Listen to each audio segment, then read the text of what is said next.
የማለዳ ወጥመድ እውነተኛ ታሪክ አበራሽ በቀለ እንደተረከችው መታሰቢያነቱ በጠለፋ ምክንያት ልባቸው ለተሰበረ ህልማቸው ለተቀጨ ሚስኪን ሴቶች ክፍል 3 ምዕራፍ 22 ኑሮዬን በቀርሳ ከተማ አድርጌ የሃርሜ ሰራተኛ ከሆንኩ በኋላ የመረጋጋት ስሜት ተሰማኝ።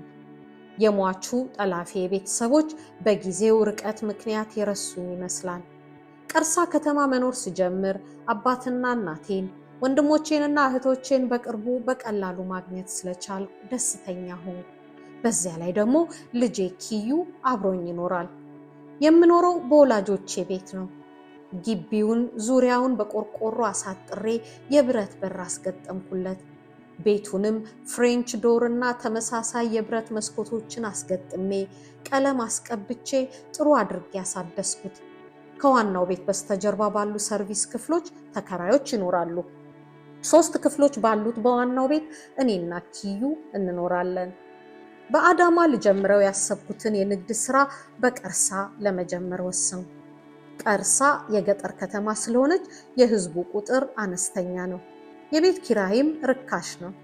መሃል ከተማው አካባቢ በወር 700 ብር የሚከራይ ቤት አገኘው።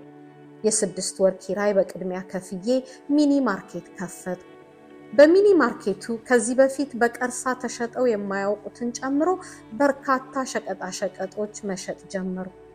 ታናሽ እህቴ ውቢትና የታላቅ እህቴ የሎሚ የመጀመሪያ ልጅ ንጋቱ በሚኒ ማርኬቱ የሽያጭን ስራ ሲያከናውኑ እኔ ከሃርሜ ስራ ውጪ በሚኖረኝ ጊዜ ሸቀጥ ከአሰላና ከአዲስ አበባ እያመጣሁና እያስመጣሁ ቢዝነሱን አጧጧፍ ነው። ከተማ ውስጥ የሌሉ ሸቀጦችን ነበር ማመጣው። እቃዎቹን የምሸጠው በደረሰኝ ስለሆነ ህጋዊ ደረሰኝ ፍለጋ አሰላ ድረስ መጓዝ የነበረባቸው የመንግስት መስሪያ ቤቶች ከሚኒ ማርኬቱ እቃዎችን መግዛት ጀመሩ። በንግድ ስራዬም ሆነ በሃርሜ ሰራተኝነቴ ደስተኛ ሆንኩ። ግን ያ የልጅነት አሳዛኝ ገጠመኝ ዳግመኛ የኑሮዬ እንቅፋት መሆን ጀመረ። ከንግድ ስራዬ ስኬት ጋር በተያያዘ ብዙ ሰዎች ማንነቴን አወቁ። የሟቹ ጠላፊ ዘመድ የሆነች አንዲት ሴት አንድ ቀን ሱቅ መጣ የታለች ብላ ጠየቀች። ልታገኘኝ ፈልጋ የነበረ ቢሆንም በሰዓቱ እኔ በሱቅ አልነበርኩም። እንዴት እዚህ መታ ትሰራለች ብላ በቁጣ ጮኸችና ልጃችንን ገድላም እዚህ አትኖርም ብላ ዝታብኝ ሄደች። በእህቶቼ በኩል ተመሳሳይ ዛቻዎች ከሟቹ ቤተሰቦች ይደርሱኝ ጀመር። ሰላሜን አጣሁ። ስጉና ድንጉጥ ሆንኩ። አንድ ምሽት 4 ሰዓት ላይ በግቢ ውስጥ ተከራይቶ የሚኖር አንድ ሰው ከተኛሁበት አንኳኩቶ ቀሰቀሰኝ። ተነስቼ ማንነቱን ጠይቄ በሩን ከፈትኩ። በሩ ክፍት ነው አለኝ ተከራዩ ወደ ግቢው የብረት በር እያመለከተኝ። ማን ነው የከፈተው አልኩ ግራ ተጋብቼ። በሩ ተነቅሏል አለኝ። ወደ በሩ ሄጄ ሳይ እውነትም የብረት በሩ ላይ ያለው ትንሹ የሰው መግቢያ በር ተነቅሎ ተወሰደ። ደነገጡ። ሌሊቱን ስጨነቅ አደርኩ። በሚቀጥለው ቀን ፖሊስ ጣቢያ ሄጄ አመለከቱ። ከጥቂት ቀናት በኋላ ከፖሊሶቹ በሩ በተሰረቀበት ምሽት አንድ ሰው በር ተሸክሞ ሲሄድ ሮንዶች ይዘውት ነበር። ያንቺ ከሆነ መተሽ አረጋግጪ የሚል መልእክት ደርሶኝ ፖሊስ ጣቢያ ሄጄ አየሁት። በሩ በትክክል የኔ ነበር። ስጡኝ ስል ቆይ ጎረቤት መስክሮ ተረጋግጦ ነው የሚሰጥሽ፣ ለማንኛውም ክሰሺ ተብዬ ከሰስኩ። ፖሊሶች መጥተው የበሩ ቀለምና አሰራር ከኔ በር ጋር ተመሳሳይ መሆኑን አዩ። የስርቆት ወንጀሉ በኔ ላይ መፈጸሙ ምስክር የማያሻው የጠራና ግልጽ ቢሆንም እስኪጣራና የፍርዱ ሂደት እስኪጠናቀቅ ተብሎ በሩ በፖሊስ ጣቢያ ሲቆይ የግቢው በር አፉን እንደከፈተ ለ3 ወራት ቆየ። እንዲህ አይነቱ አሰራር በስርቆት የተጎዳን የበለጠ ይጎዳል። ለ3 ወራት ክፍት የሆነውን በር ቆርቆሮ እያስደገፍን ነበር እንደነገሩ የምንዘጋው። በሩን የሰረቀው ሰው በሩን የሰረቀው በራሱ ይሁን ወይም በሌሎች ሰዎች ተልኮ ግልጽ አልሆነልኝም።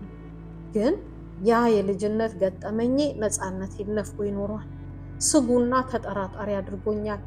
እናም ያ አሳዛኝ ገጠመኝ ከዚህ የስርቆት ወንጀል ጋር ግንኙነት ሊኖረው እንደሚችል መጠርጠሬ አልቀረም።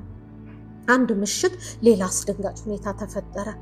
እኩለ ሌሊት ገደማ ከልጄ ጋር በተኛሁበት ዷክሽ በሚል በኃይለኛ ድምፅ ከእንቅልፌ ተቀሰቀስኩ። አጠገቤ ጥይት የተተኮሰ ያህል ነበር ጩኸቱ። ከእንቅልፌ ስለባነንኩ በውኔ ይሁን በህልሜ ለመለየት ተቸገርኩ። ዷክሽ ኳ የሌሊቱ ጸጥታ ያጎላው አስፈሪ ድምፅ ከሳሎኑ ቤት አቅጣጫ በድጋሚ ተሰማኝ።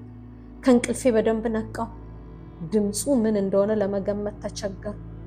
የእግር ዳና ተሰማኝ። ከዚህ በኋላ ጸጥታ ሰፈነ። ኪዩ በጸጥታ ተኝቷል። እየተንቀጠቀጥኩ ካልጋዬ ተነስቼ በመኝታ ቤቱና በሳሎን መካከል ባለው ትንሽ ክፍል ውስጥ ቆሜ ጸጥ ብዬ አዳመጥኩ።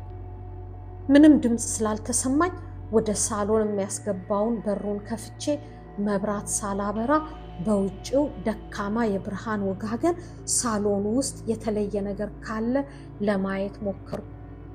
የፍሬንች ዶሩ መጋረጃ በንፋስ ይንቀሳቀሳል። ድንገት ተለቅ ያለ መስታወት መሬት ላይ ወድቆ ሿ ብሎ ሲሰባበር ሰማሁና በጣም ደንግጬ ወደኋላ አፈገፈኩ። ዳግመኛ ጸጥታ ሰፈነ። ሳሎን ውስጥ ማንም እንደሌለ አረጋገጥኩ። መብራቱን እየተንቀጠቀጥኩ አብርቼ ሳይ የፍሬንች ዶሩ መስታወት በሙሉ ተሰባብሯል። የመስታወት ስብርባሪ መስኮቱ ስር ያለውን ወለል አልብሶታል። ቅድም ያስደነገጠኝ መጋረጃው ላይ አርፎ የነበረ ትልቅ የመስታወት ስባሪ መጋረጃው በንፋስ ሲንቀሳቀስ ወርዶ ወድቆ ሲሰበር ነበር። ፍሬንች ዶሩ በውጭ በኩል ፍርግርግ ብረት ስላለው ቤት ውስጥ በቀላሉ ሰው ሊገባ አይችልም። የመስታወቱ መሰበር ግን ሽብር ለቀቀብኝ። ሞባይል ስልኬን አንስቼ ለታላቅ እህቴ ለመስታወት ደወልኩ። በሩን ነቅለው የወሰዱት ሰዎች የፍሬንች ዶሩን መስታወት ሰበሩት፣ ቶሎ ኑልኝ እያለቀስኩ ነበር። ለሌሎችም ዘመዶቼ ደወልኩ። እጅግ በጣም ፈርቼ ነበር። ከቤቱ በስተጀርባ ያሉ ተከራዮች አልሰሙም። ሰላማዊ እንቅልፋቸውን እየለጠጡ ነው። የመስታወት ልጆችና ዘመዶቼ ትንሽ ቆይተው መጡ። ለምን አልጮሽም? ሰው ይደርስልሽ ነበር እኮ አሉኝ። ሲሰበር በእንቅልፍ ልቤ ስለነበር የሰማሁት ምን እንደተፈጠረ አልገባኝም ነበር አልኳቸው። በዚህ ምሽት በቀርሳ ከተማ የተረጋጋ ኑሮ የመኖር ተስፋ እንደሌለኝ አመንኩ። ፍርሃት፣ ስጋት፣ ተስፋ መቁረጥ ልቤን ሞሉት። የ14 ዓመቷ አበራሽ ላጠፋችው ነፍስ አዋቂዋ አበራሽ እስከ መቼ ትቀጣ ይሆን? አርቀው ማሰብ ያልቻሉ አዋቂዎች በዚያች 14 ዓመት ልጃገረድ ላይ በፈጠሩት ሽብርና ወከባ በተተኮሰች አንዲት ጥይት ምክንያት እስከ መቼ ከቤተሰቦቼና ዘመዶቼ ርቄ ለመኖር ገደድ ይሆን? እስከ መቼ የምገነባው ህይወት ድንገት እንደ ዕቃቃ ጨዋታ ፍርስርስ ብትንትን ይል ይሆን? ባለቤቴ በዚሁ ምክንያት በመሰደዱ ትዳሬ ፈረሰ። ይኸው አሁን ደግሞ ከዜሮ ተነስቼ አረብ ሀገር ጉልበቴን አፍስሼ ባመጣሁት ገንዘብ መልክ ያስያዝኩት የንግድ ስራ በዚሁ በልጅነት በሆነው ክስተት ምክንያት እነሆ ሊፈርስ ነው። ፖሊስ ጠርቼ የሆነውን አሳየው። ፖሊሶቹ አይተው የማያውቁት አይነት ነገር ሆነባቸው፣ ደነገጡ። በዕለቱ እጅግ በጣም ተጨንቄና ተስፋ ቆርጬ በተፈጸመብኝ ወንጀል ምክንያት ከስራ አርፍጄ 4 ሰዓት ገደማ የስራ ባልደረባዬ በሚነዳው ሞተር ሳይክል ወደ ቢሮ ሳመራ መንገድ ላይ አንዲት ሴት አስቆመችኝና ደራርቱ ትፈልግሻለች አለችኝ። ደራርቱ የቷ? ደራርቱ ቱሉ አትሌቷ። ግን በደራርቱ በኩል የምትፈልግሽ አዲስ አበባ ያለች አንዲት ሴት ናት አለችኝ። ለደራርቱ ልትሰጥ የስልክ ቁጥሬን ወሰደች። በዚያው ቀን 5 ሰዓት ገደማ ስልክ ተደወለልኝ። ሄሎ ሄሎ፣ አበራሽ ነሽ? የሴት ድምፅ ተሰማኝ። አዎ ነኝ። ኦ አበራሽ፣ እንዴት ደስ ይላል። በቀላሉ የማገኝሽ አልመሰለኝም ነበር። መዓዛ ነኝ አበራሽ። መዓዛ? ወይዘሮ መዓዛ አሸናፊ? አዎ፣ እንዴት ነሽ አበራሽ? በወይዘሮ መዓዛ ድምፅ ውስጥ ከፍተኛ ደስታ ይደመጣል። እኔም ከበርካታ ዓመታት በኋላ ድምጿን ስሰማ ደስ አለኝ። በኋላ እንደተረዳሁት የእናት ባንክ መስራችና የቦርድ ሊቀመንበር የሆነችው ወይዘሮ መዓዛ አሸናፊ በአንድ በጀግናዋ አትሌት ደራርቱ ቱሉ ስም በተሰየመ የእናት ባንክ ቅርንጫፍ ምረቃ ስነ ስርዓት ላይ ደራርቱን ስታገኛት የኔን አድራሻ ማግኘት ትችል እንደሆነ ጠየቀቻት። ደራርቱ እኔን በሚያውቁ ሰዎች በኩል ስልኬን ማፈላለግ ጀመረች። በዚህ ሁኔታ ነው ያቺ ከአንድ ሰዓት በፊት መንገድ ላይ አስቆማ የሞባይል ስልክ ቁጥሬን የወሰደችው ሴትዮ ያገኘችኝ። መንገድ ላይ ያስቆመችኝ ሴት ለደራርቱ፣ ደራርቱ ደግሞ ለመዓዛ ስልክ ቁጥሬን ተቀባብሎ ነው መዓዛ ቁጥሬን እንዳገኘች የደወለችልኝ። ከመዓዛ ጋር ደህንነታችንን ከተጠያየቅን በኋላ የት ሄጄ እንደጠፋው ጠየቀችኝ። ማሳደጊያ እያለሁ ነበር አልፎ አልፎ ቤቷ እየሄድኩ እንገናኝ የነበረው። ስራ በጣም ስለሚበዛባትና ለመስክ ስራም ስለምትወጣ ቤቷ ሄጄም አንዳንድ ጊዜ አላገኛትም ነበር። ማሳደጊያ መግባት እንደማልችል ሲነገረኝ ግንኙነታችን እሷ ጋር ለመሄድ በሚያስችል ደረጃ የቀረበ ስላልነበር ወደ እሷ ሄጄ ላስቸግራት አልፈለኩም። መዓዛ በንግግራችን መሃል አበራሽ ድፍረት የሚባል ፊልም እንደተሰራ ሰምተሻል ብላ ጠየቀችኝ። አልሰማሁም አልኩኝ። በእኔ ጠለፋ ላይ የተመሰረተ ፊልም እንደተሰራ ነገረችኝ። ድፍረት ፊልም በበርሊን ከተማ ስለሚመረቅ በሚቀጥለው ቀን ወደ ጀርመን እንደምትሄድና በቅርቡ መገናኘት እንዳለብን አውርታኝ ለጊዜው ተሰነባበትን። ትንሽ ቆይታ ደግማ ደወለችልኝና ከቻልሽ ዛሬ አዲስ አበባ ብትመጪ ደስ ይለኝ ነበር፣ ትችያለሽ አለችኝ።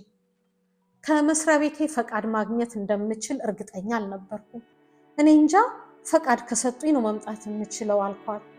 ፈቃድ ስጠይቅ ተሰጠኝ።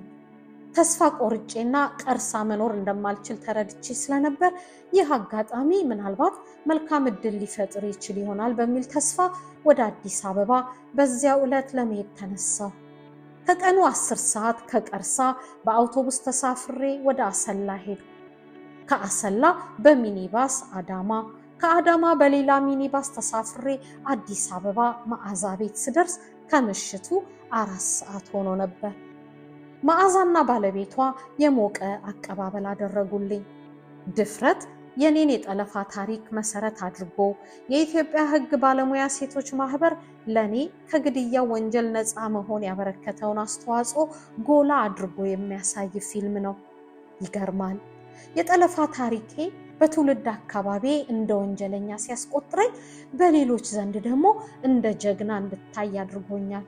ባለውለታዬ የኢትዮጵያ ሕግ ባለሙያ ሴቶች ማህበር እሷ ምን አጠፋች?